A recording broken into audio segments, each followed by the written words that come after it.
కానీ మీకు అందరికి అర్థమయ్యేలాగా చెప్పాలంటే ఒక విషయం చెప్తా, గుర్తుపెట్టుకోండి. చంద్రబాబు నాయుడు గారు ఈడ పవన్ కళ్యాణ్, లోకేష్ ఇద్దరు కూర్చొని ఉంటే 3 వస్తువులు ఇచ్చినాడంట పంచుకోమని చెప్పి. ఒక దుప్పటి ఇచ్చినాడంట, ఒక చెట్టు ఇచ్చినాడంట, 3వది ఒక ఆవుని ఇచ్చినాడంట. మీరిద్దరు పంచుకోండిరా ఆస్తులు అని చెప్పినాడంట. లోకేష్ చెప్పినాడంట పవన్ కళ్యాణ్కి, అన్నా నీకు పంపకాలు సరిగ్గా రావు, నేను పంచుతా, న్యాయంగా పంచుతా ఇద్దరికి అని అంట. అన్న తర్వాత మొట్టమొదట దుప్పటి తీసుకున్నారంట. దుప్పటి తీసుకుంటే నారా లోకేష్ ఏం చెప్పాడంట, అన్నా న్యాయంగా పంచుకుందామన్నా ఈ దుప్పటి, దీన్ని పొద్దునంతా నువ్వు వాడుకో, రాత్రి అయితే నేను వాడుకుంటా అని అంట. ఆ న్యాయంగా పంచినావు తమ్ముడు అని చెప్పి దుప్పటి తీసుకున్నాడు పవన్ కళ్యాణ్.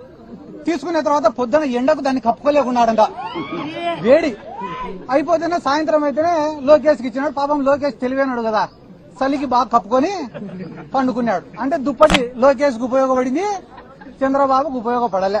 అయిపోయిన తర్వాత పవన్ కళ్యాణ్కి ఉపయోగపడలే. అయిపోయిన తర్వాత ఇద్దరు చెట్టుకాడికి పోయినారు. చెట్టుకాడికి పోతే మళ్ళా లోకేష్ వచ్చి, అన్నా ఇది కూడా న్యాయంగా పంచుతానా, నేను అధర్మం పాటించాను అని చెప్పి చెట్టు పై భాగం అంతా నేను తీసుకుంటా, కింది భాగం అంతా నువ్వు తీసుకోండి నాన్న అంట.